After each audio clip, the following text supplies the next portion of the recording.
Bismillahirrahmanirrahim. Elhamdülillahi Rabbil alemin. Vel akibetu lil muttaqin. Sallallahu teala ala Resulina Muhammed ve ala alihi ve ashabihi ecma'in. Esselamu aleyküm ve rahmetullahi ve berekatuhu. Hurmatlı mo'min musulmonlar, hurmatlı bir tuğandar,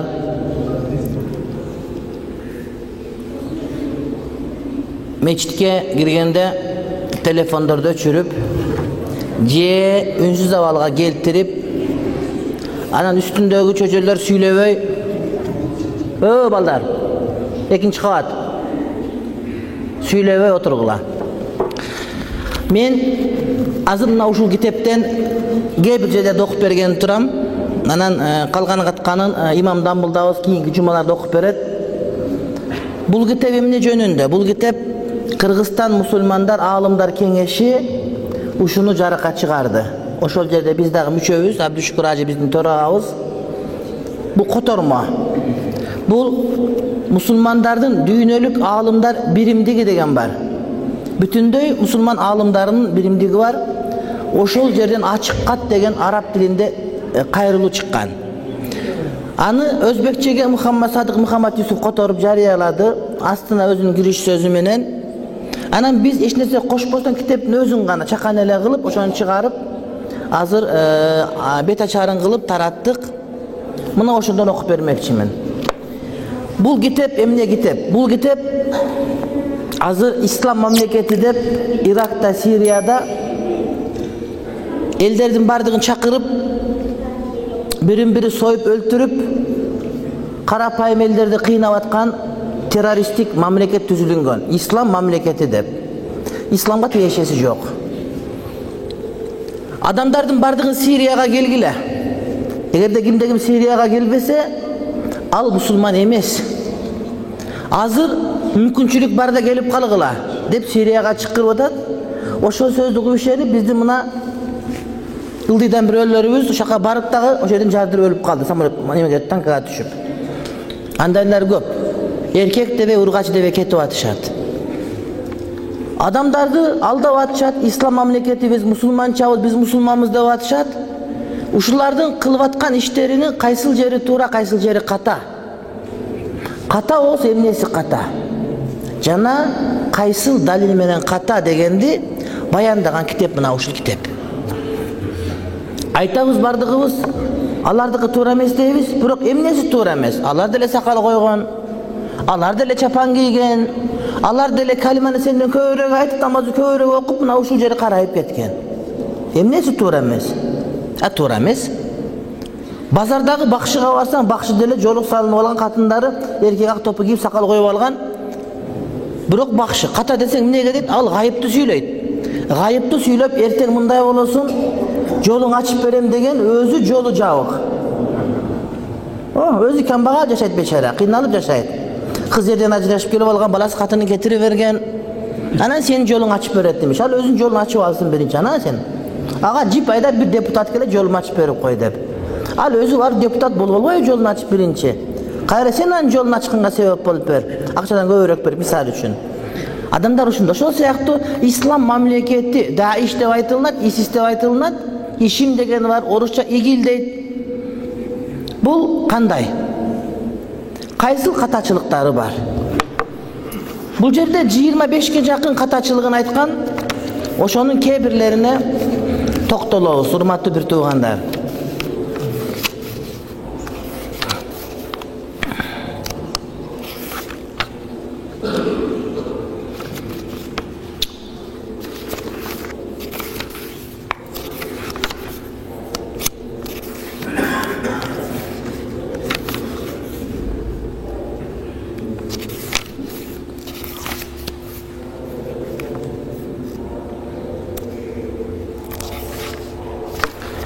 Учурду түшүнө билүү деген маселе.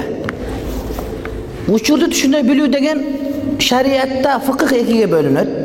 Фикху шария, шариат өкүмү. Аятта кандай, Куранда кандай. Анан ошол аят менен Курандагыны жашоого алып кириш үчүн жашоону түшүнүш керек. Фикхул вакы. Биз аны саясат деп коебуз азыр, мисал үчүн. Ошол жердеги адамдардын аң сезими кандай, менталитети кандай? Ошол айтылып атканча кантип беребиз? Мисалы үчүн үйдө балдарыңыз бар. Балдарды баккан жылкын этин алып келдиңиз, тамак кылып берейин деп. 1 жашар балаңыз бар, небереңиз бар, жаңы төрөлгөнү бар, 10 классы бар, 5 классы бар. Чоң балдарга 5 тамак кылып берсеңиз жей берет. Жанагы 1 айлык, 2 айлык балага аны бербейсиз. Зардабына кичине тыгып коюшуңуз мүмкүн майынан. Этти берсеңиз тыгылып өлүп калат. Ошол сыяктуу маселе кайсыл жерге кандай туура келет? Кайсыл маселенин орду кайсыл жерде адамдын жашоосунда дегенди түшүндүрүп бергенде фиккул ваки деп айтылат. Кээ бир адамдар кээде арабыздан деле бар. Шариатты карманган киши болуп, бирок айтып аткан бизге жабышпайт. Эпкелет, анткени аныкы фиккул ваки жок. Акыйкатты сүйлөп атат, бирок өзүнүн ордуна коюп айтат. Тиши чыккан балага чайнап берген аш болбойт деп дегендей, бул жанагы 2 айлык балага жылкын этин берип аткандай эле бир кеп болуп атат да. Жок, андай болбош керек эле. Ошонун бири учур түшүнө билүү.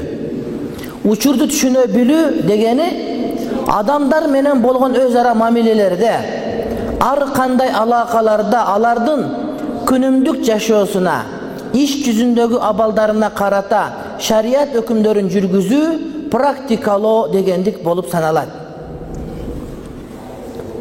Кимге кандай маселе айтыш керек, ошол кантип амал кылыш керек.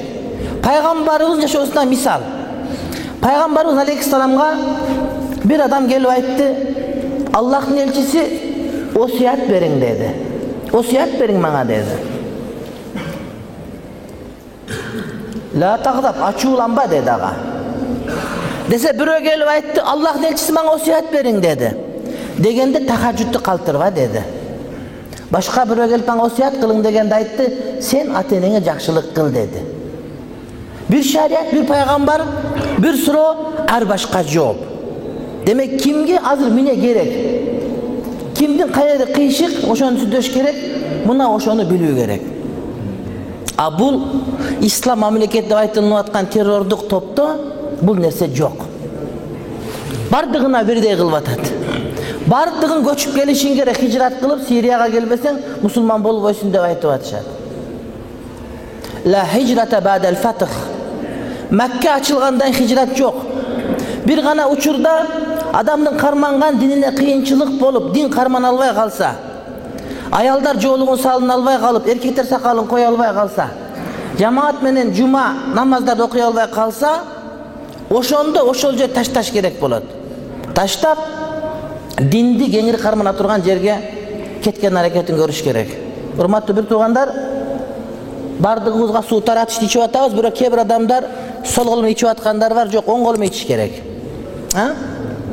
Сууну оң колу менен ичиш керек, анткени оң колу менен ичкен сүннөт. Шайтан сол колу менен ичет, ким сол колу менен ичсе, ага шайтан шерик болот. Мына Жаллабад деген өзүбүздүн минералдык суубуз. Мына ушул сууну силерге таратты барыңыздарга. Муну эмнеге айтып атам? Жана эле айтып отурдум. Coca-Cola же Fanta içe turgan bolsok, anın түшкөн тыйыны башка жакка кетет. Муну içe турган болсок, тыйын өзүбүзгө калат. Кошуна бизге калат, башка бирөөгө калат, айтып биздин жерде калат. Мына ушул чыныгы патриоттулук, ислам ушуну колдойт.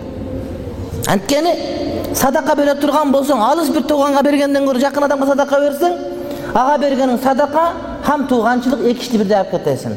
Бирок эки коон аткан болосуң деген сөз. Арам деп айтпай башка чимдиктерде. Бирок өзүбүздүн ичкен адамдарга бул деген соп. Сенин кудаң, сенин дагы бир тууганың, башка бирөө айтор сенин жериңе кайра келип атат деген маани. Ошону эстен чыгарбаңыздар. Демек пайгамбар алейхиссалам эмне кылды бизге? Ар кимге ар кандай осуят айтты. Ошону азыркы топ билбейт, баарын келишиң керек деп адамдардын бардыгын кыйнайт. Экинчиси, бейгүнөө адамдарды өлтүрүү. Телевизордон көрүп атабыз, өздөрү көрсөтүп атат. Журналисттер келип калсаларды өлтүрүп атышат. Андан сырткары бияктан баргандар жанагы биздин жердешибиз мынакей Барпылык каяктык жанагы мечит алынган жер. Каерде? Сузактагы. Жок, Барп эмес, Сузак наркы центрде. Масадандан. Танкага түшүрүп аны жардырып өлтүрүп атат мисалы үчүн бейгүнөө адамдар. Beçara ыйлап атат, бирок аркага жол жок. Окшогондо толтур өлүп атат. Биз билгенибиз, билбегенибиз канча. Beçara ошолорго кошулбаган үчүн эле өлүп атат. Же мусулман болбогон үчүн эле өлүп атат. Шариятыбызда башка бир гайры динди динибизге мажбурлап киргизүү жок. Куранда ла икраха фид-дин, динде мажбурлоо жок деп айтылат.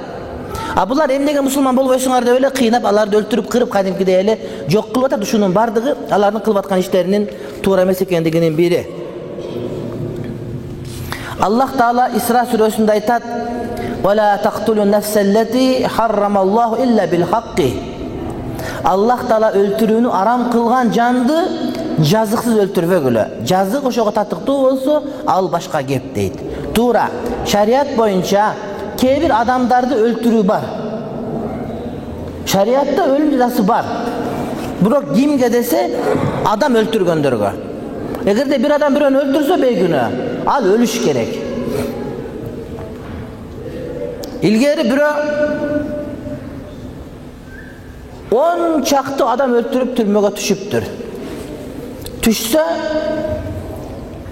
адвокат айтат дейт, эгерде биз уялбай эле ислам шариятын ишке ашырганыбызда, ушул адамдардын бирөөсүнө башкасынын бардыгын өмүрүн сактап калган болот элек.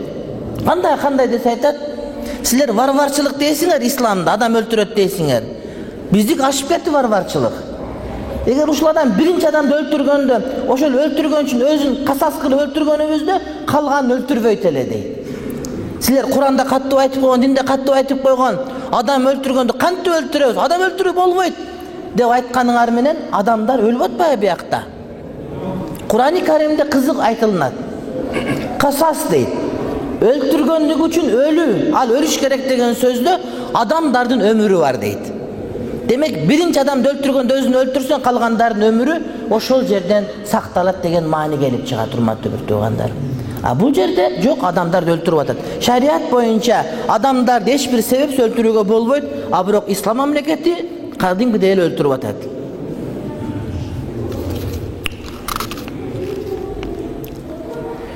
Элчилерди өлтүрүү.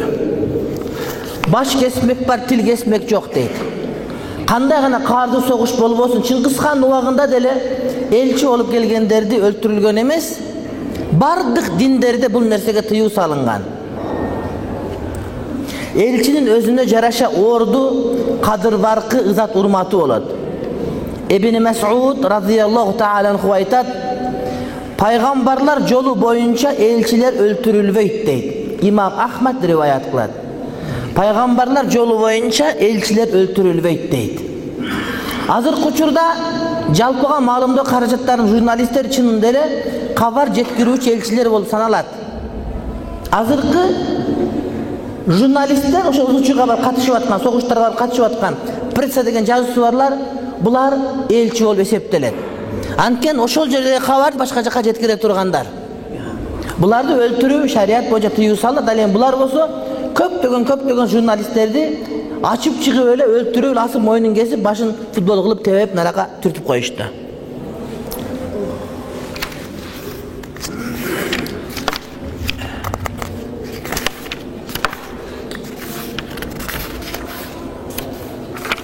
Андан сырткары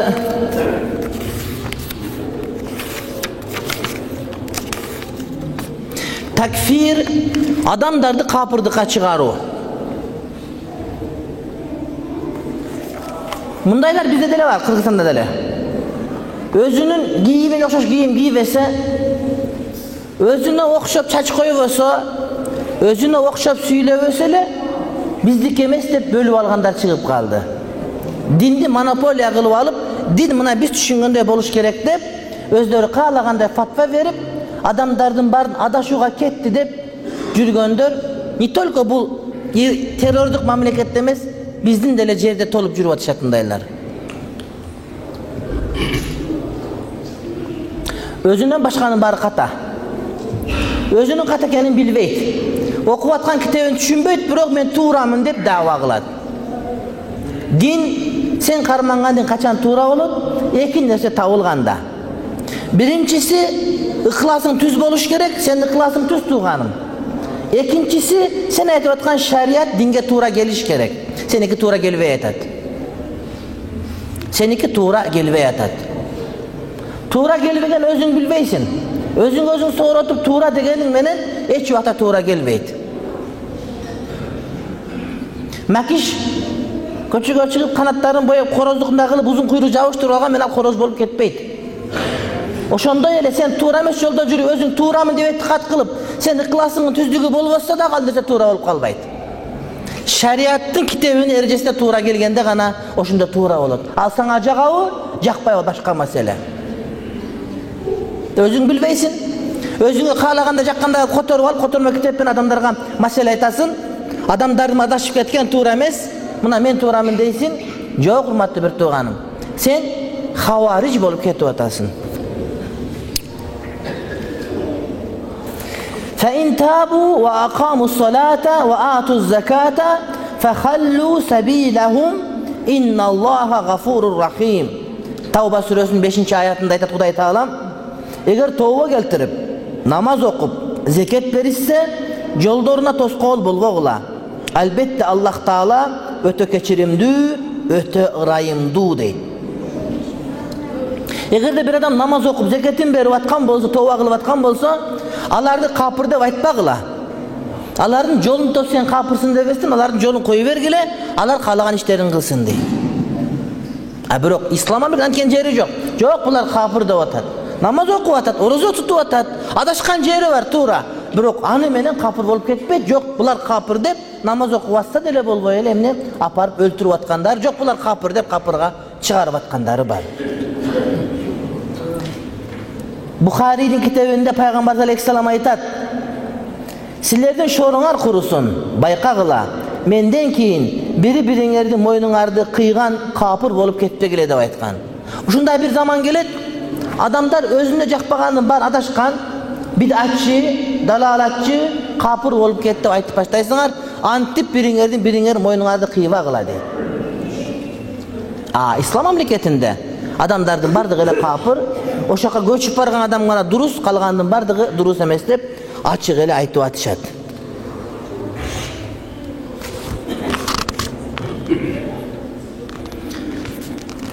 Allah Taala Nisa suresinde munday deydi: "Ve men yaqtul mu'minen mutaammiden fecezaohu cehennemu halidan fiha ve gaziballahu aleyhi ve la'anahu ve a'adda lehu azaben azima."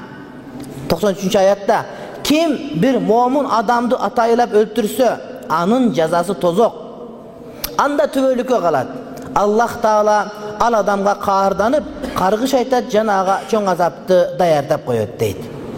Başka bir hadiste Bukhari'de Peygamber Aleyhisselam aytat, kim öz bordoşuna o kapır dese ekönün bir oşondoy bolot degen deydi. Janagı bizde kapırayya degen söz var. Ve kapır degen söz var. Tuğra emes. Biröge kapır dep aytsaň, oşol çynda kapır bolgan bolsa sözüňen kutulasın. Eger al kapır emes bolgan bolsa sözüňe tutulasın, hal özüňe qaytyp gelet. Adamdın oğuzundan çıkan kapır degen söz hiç wagtda boş kalbayt. Sen aytkan adamga tiyiş gerek, eger oşol çynda kapır bolsa kapır boldu, sen büttüň meseleň. Eger al kapır emes bolsa, sen özüň kapır bolosun degen söz Hudaýym saktasın. Antkeni musulman adamdy kapır dep aytуу, bul özü kapırçylyk. Küfür oşo. Na oşo hurmatly bir tugandar, küfür.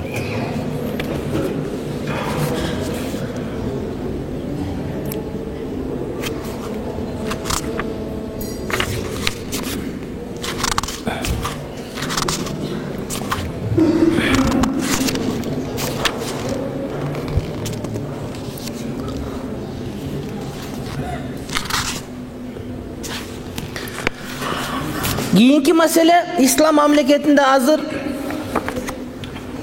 adamlardı kolga düşüp kul kılıp atışat. Ayaldardı kün kılıp kadimkide satıp atışkan faktlары var. Akırkı 100 yılga çeyin İslam kulçuluk menen görüşüp kulçuluk degendi jok kıldı musulmançılık. Birok 100 yıldan keyin adamlar çıkıp alıp hazır жаңыдан kulçuluktu payda kılıp atışat. Ayalları satıp alıp satıp kün kılıp kadimkide uşunday kılıp sana ölüp kalsa sana dep kudu kozunu koydu almaştırganda almaştırıp ушундай кылып аткан учур азыркы şu күндө, бүгүнкү күндө урматтуу бир тууганым, мына ошо Сирияда болуп атат. Туура андай бизде деле болуп атат. Сойкулуп, сатып апар, башка кылып, Казакстанга барып штаб коюп атып. Бирок булар алдамчылар. А тиякта жок, сени кул кылдык, сен кул болдуң. Шарият өкүмү менен мына ушундай болду деп айтып атышат. Мына ушул нерсе шарият боюнча натура нерсе. Аллах Таала Балад сүрөсүндө айтат: "Ва ма адрака мал акаба, факку ракаба, ау ит'амун фи яумин зи масгаба." Ашу кыйынчылык эмне экендигин кайдан билесиң? Ал кул азат кылуу дейт. Же каатчылык күндө кыйын кезеңде тамак аш берүү дейт. Кул азат кылууну эң оор иш катары баяндап пайгамбар алейхиссалам дин хадисинде келет, андан соң Кур'ан-ы Каримде келип атат. Колдон келишинче кул азатка чыгыш керек. А булар жок, кайра кулдардын санын көбөйтүү боюнча.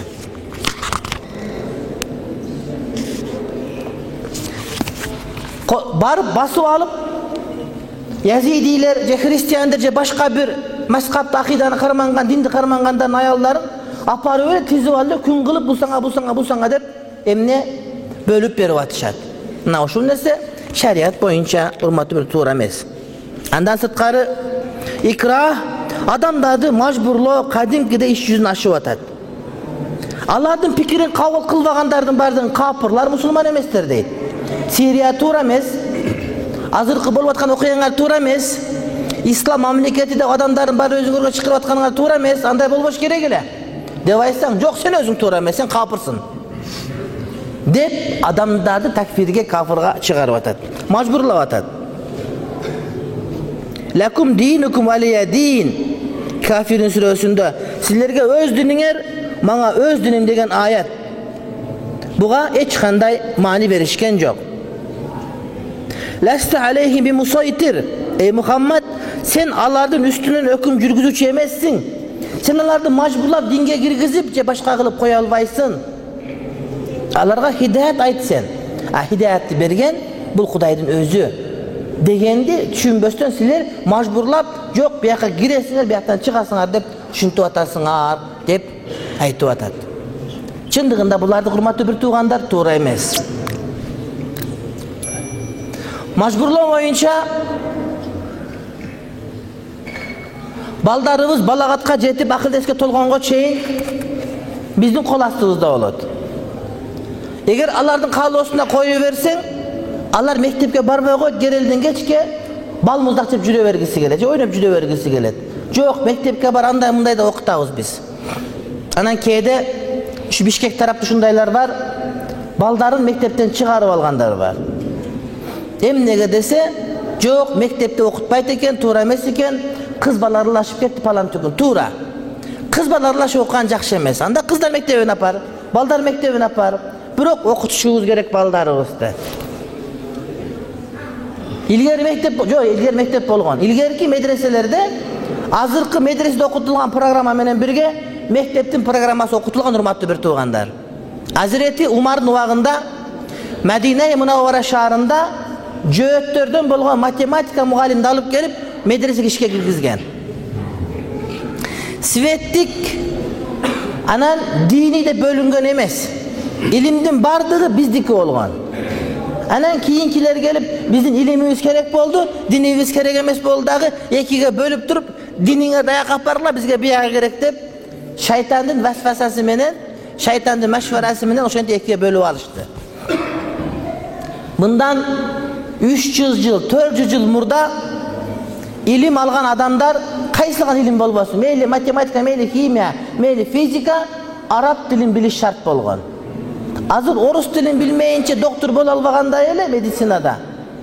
Анда араб тилин билмейинче болбойт эле. Ал эми шунчалык мода болуп кеткен, капырлар учурашканда бири менен бири ассаламу алейкум, ва алейкумуссалам деп учурашчу экен. Эмне үчүн?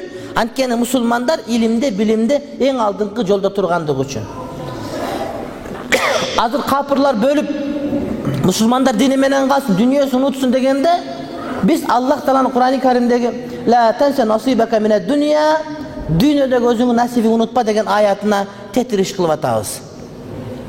Биздин балдар Bardığını biliş gerek. Bilbeyt, namaz okuyan үйrensip kalgan timele koy dese, anda ömür boşa başkalarga kul bolup başkalarının kızmatını ötüp ketет, андай bolboş gerek. Oşan üçün men bir tuğandarıma suranam, baldardı mektepten çıkarıp albagıla. Dindi okusun, bирок mektepte okusun. Mektepke kızlar joluk menен barsın. Çoң kurska barıp kalganda жок, ал жерден çıkarıp, jalan kızlar okugan medrese, liseleri tap, oşol жерге okutuşubuz gerek bolot. Ansız biz bir tuğandarыбыз, baldarыбызды кайрадан жөөттөрдүн кайра башкалардын кызматына калтырып кое беребиz. Ал нерсе жакшы эмес.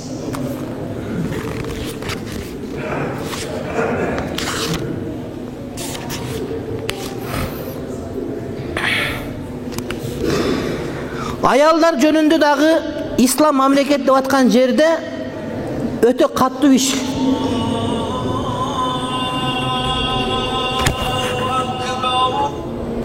Ayaldарды талим алуусуна тыюу салып, алардын күйөө тандоо укугуна тыюу салып, ошол ислам мамлекетинде согушут адамдарга мынуга тиесин, өлүп калса мынуга тиесин деп, ушинтип өчүрүт менен эрге берген адат кылып алды. А шарият боюнча ал нерсе туура эмес эле. Өлүктөрдү кескилеп салуу. Шарият боюнча адам бирөө менен урушуп атканда, ага душман болуп кетсе дагы адилеттүүлүк менен урушуу керек. Ал урушуп аткандан ашыкча тилдеп, ашыкча урушканга шарият тыюу салат. Аны чектен чыгуу деп билет. Эртең көрүшүп турган адам болушуң керек сен. А булар адам өлтүргөндөн кийин дагы аларды кыйнап, башын алып көсөтүп башка кылып, өлтүргөндөн кийин барып кайра союп, айтор өлүктү маскара кылып шылдыңдап аткандары чыгып атат. Мына ошол нерсе алардын кылып аткан ишинин туура эмес экендигин урматтуу бир туугандарым кабар берет. Ал нерсе чоң шермендечилик. Адамдын валакат каррамна бани адама, биз адамды эмне? Адам баласы урматтуу кылып жараттык да. Ислам мамлекетинде адамдын башын бул капырдын башы деп топтой кылып тээп, футбол кылып ойногон учурлары интернетте жүрөт дейт.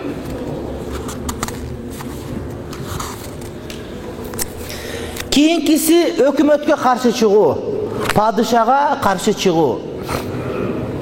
Шарият боюнча падыша мусулман эле болгон болсо, анча-мынча катачылык келтирсе, ага каршы чыга албайбыз биз. Ага каршы чыксаң, азыркы бар зыяндан дагы көбүрөөк зыян келет элибизге, жерибизге. Жылдан жылга жыл бетер деген сөз бар. А булар бардык мамлекеттин падышаларына каршы чыгып, алардын бардыгы туура эмес, бизге келгиле деген давасын азыр күнгө чейин кылып келет. Падышага каршы чыгуу дурус эмес. Бир гана ачык айкын капырдык кылса, мусулмандардын орток пикири ижмасы боюнча капырдык деп эсептелген бир ишти жасап, аны өзү ачык айкын мойнуна алса, анын жөнү башка. Ачык капыр экени билинмейинче падышага каршы чыгуу шарият боюнча туура эмес. Кур'ан-ы Каримде Ниса сүрөсүндө мындай дейт: Я айюхаллазина аману ати'уллаха ва ати'ур расула ва улил амри минкум. О иман келтиргендер, Аллах Таалага, пайгамбарга жана өзүңөрдүн жетекчиңерге моюн сунгула дейт. Башка бир хадисте пайгамбар алейхиссалам айтат: эгер силерге башы мейизде кара кул башчы дайындалса да, ага кулак салып моюн сунгула деген сөзү бар. Демек итаат кылуу бул зарыл маселе. Пайгамбар алейхиссалам башка бир хадисте айтат: жетекчиңердин, падышаңардын жакшысы силер аларды жакшы көрүп, алар да силерди жакшы көргөнү. Силер аларга, алар силерге жакшы тилек айта турганы. Жетекчиңердин жаманы силер аларды жаман көрүп, алар да силерди жаман көргөнү. Силер аларга, алар силерге каргыш айта турганы дейт. Урматтуу бир туугандарым. Андан сырткары ата мекенди сүйүү боюнча Хуббул ватани минал иман деген хадис бар, бирок ал даиф хадис. Даиф болгону менен анын мааниси туура хадис. Алар айтат, Сириялыктар үчүн эмес, Ирактар үчүн эмес дейт. Алар айтат, биз үчүн эмес, силер дагы бизге келгиле. Өзүңөрдүн Кыргызстаныңарды таштап бизге келгиле. Ал Кыргызстан силердин мамлекети эмес уже. Ал мусулман эместердин мамлекети. деп адамдар чакырып атат дейт. Жок, андай эмес. Ар ким өзүнүн мамлекетин сүйүү, ал шариятыбызда бар маселе. Ар ким өзүнүн мамлекетин сүйүш керек. Пайгамбарыбыз алейхиссалам Маккадан Мадинага чыгып баратып айтты: "Ey Макка, sen кандай асыл мекенсиң? Мен сени сүйөмүн. Эгер өз элим мени сенден кууп чыгарбаганда, сенден башка жерди мекен tutmak emesmin" деген.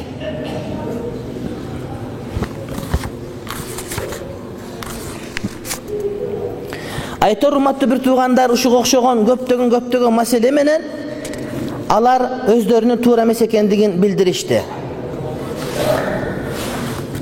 Нуайм бин Хаммад өзүнүн Фитналар деген китебинде bir мындай окуяны келтирген хадисте. Төрөбүз Hazreti Ali bin Abu Talib мына буларды айткан дейт. Hazreti Ali'nin сөзү. Качан кара байракчандарды көргөнүңөрдө турган жериңерден карыштагы жылбагыла. Ал тургай колдоруңарды да, буттарыңарды да кыймылдатпагыла. Ошондон кийин бир коом пайда болот. Алар алсыз жана кадырлоого ылайыксыз болушат. Алар таш жүрөк болушат. Алар мамлекет ээси, убадага турушпайт. Келишимге да оопа кылышпайт. Акыйкатка чакырышат, бирок өздөрү туура эмес жолдо болушат. Өздөрүнө кайманаттарды коюп алышат. Лакап аттары айыл кыштактарына коюлат. Алардын чачтары аялдардын чачтары сымал самсаалап турат. Алар акыр аягында өз ара пикир келишпестикке барышат. Кийин Аллах Таала акыйкатты кимге кааласа ошого берет дейт. Hazreti Ali'nin sözü. Hazreti Ali bu sözdü peygamberden ukbaz aytpayt ele. Antkeni mına okşogon sözdөрдүн бардыгы gaybi sözdör marfu hükümünde. Mına uşul hadiske kulak salıp görölүp. Başında kara bayrakçandарды көргөнүңөрдө дейт. Tırmak içindeki İslam memleketinin tuzu kara түстө. Televizyondan karasaňar Siriyadagılar kara flaktı көтөрүп жүрөt. Бул hadiste айтылган. Turgan jeriңерден карыштагы жылбагыла дейт. Башка айтканда, о мусулмандар, турган жайыңардан жылбагыла, алар тарапка жур көтөрүп барбагыла дейт. Кара байрак көтөрүп Сириядан чыгып аткандарга силер ордуңардан жылып барбагыла дейт.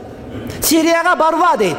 Hadiste пайгамбар айтып атат. Ушундай келип калса, ошого барба дейт. Ал тургай колдоруңарды да, буттарыңарды да кыймылдатпагыла дейт. Тагыраак айтканда аларга мал мүлк менен, курал жарак менен жардам бербегиле дейт. Кийин бир коом пайда болот. Алар алсыз жана кадырлоого ылайыксыз болушат.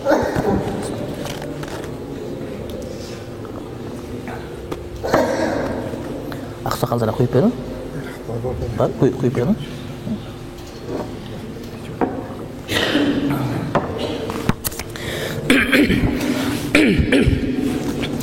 Бул жердеги алсыздык деген сөз динди түшүнүүдө, адеп ахлакта, адеп ахлак камал кылууда алсыз деген маанилди өз ичинде камтыйт. Аятты өзү каалаган тафсир кылат. Хадисти өзү каалагандай айтат. Динди өзү каалагандай трактовка берет. Аллах Таала айтканды алында түшүндүрүп бергендей эмес. Карасаңыз, бүт ошондой өзү каалагандай кылат. Алар таш жүрөк болушат. Башкача айтканда, алар туткундарды өлтүрүшөт, адамдарды кыйнайт, азаптайт, кесепети катуу. Чындыгында ушундай болуп атат. Алар мамлекет ээси. Ислам мамлекети өздөрүн жарыя кылышты. Көрдүңөрбү? Алар мамлекет ээси болот дейт. Анткени ошол хадисте айтылып атат. Ошол эмне? Хадисте айтылып атат. Убадага турушпайт, келишимге да оопа кылышпайт. Ошол ислам мамлекети террордук тобу убадасына турбайт. Көп келишимдерди бузушту. Акыйкатка чакырышат, ислам мамлекетте элди исламга чакырып жатышат. Кээ бир адамдар ошолор өздөрү акыйкат бизге келгиле деп айтып атышат. Жок, ал туура эмес. Бирок өздөрү туура эмес жолдо болушат. Адамдар акыйкатка чакырат, бирок өзү туура эмес жолдо. Өзү баткакта кургакка тоого чыккыла деп айтып атат. Ошол баткакты мына ушул жайлоо, ушул тоо деп айтып атат. Алардын өзүнүн турган жери акыйкатсыздык, бирок биз акыйкаттабыз, бизге кел деп адамдар чакырышат дейт. Өздөрүнө кайманаттарды коюп алышат. Кандай? Абу Бакыр Багдади, Абу Мухаммад, Абу Мусанна, Абу Муслим, палан түкүн Эшмат Ташмат деп атын өзгөртүп, каймана, кинаяттарды коюп алышат. Lakap atları ayıl kışlaklarına koyulan. Bagdadi, Zarqavi, Tunisi, Yemeni, Suzaki, Callavati, Oşi, Moşi dep emne atlarını koyup alat deydi. Alardın çaşları, ayaldardın çaşları sımal samsağlap durat deydi. İslam memleketi tüzümünün soğuşkerlerinin bardığının çaşları mına şunda samsağlap durat. Peygamberimiz aleyhisselam çaçını östürgön dep çaçını östürüp atçat. Çaç östürgön, sakal östürgön eko sünnet. Karşılık yok. Abirok Peygamber aleyhisselam ömrünün akırında çaçını aldırdı, sakalını aldırgan yok. Çaç östürgön karşı emes, birok hazır oşulların alamatı olup kaldı. Oşun üçün çaçtı bizin yerde östürgönlüğümüz makul dep biletelek. Peygamber çaçını aldırdı akırında. Buların çaşlar ayallardыкında yok samsağlap çaşlar ösüp durat dedi. Alar akır ayağında özara pikir kelişmeslikке barışat, bölünüp ketişet. İslam memleketi özünün başkı negiz kuyumu bolgon Al-Qaida'ga karşı çıktı. Keyin Jabhat Nusra'ga karşı çıkıştı. Oşentip adamlar bölünüp cemaat bölünüp ketti. Keyin Allah Taala hakikatni kimge kalasa beret. Çındığında bular dağı bütöt toktoydu. Hakikat çınığı dinin özünün oruna inşallah gelvey koyuyor. Uşul hadis aytılıngan. Bul Peygamberimizin keremeti mucizası mına uşunda turat. Oşonu uğup görüp bilip turup dele seri hareket etkandar özleri men alımın allem onaqa mınaqa deyt. Birok tamga tanıvagan savas ekendigin görsetip turat.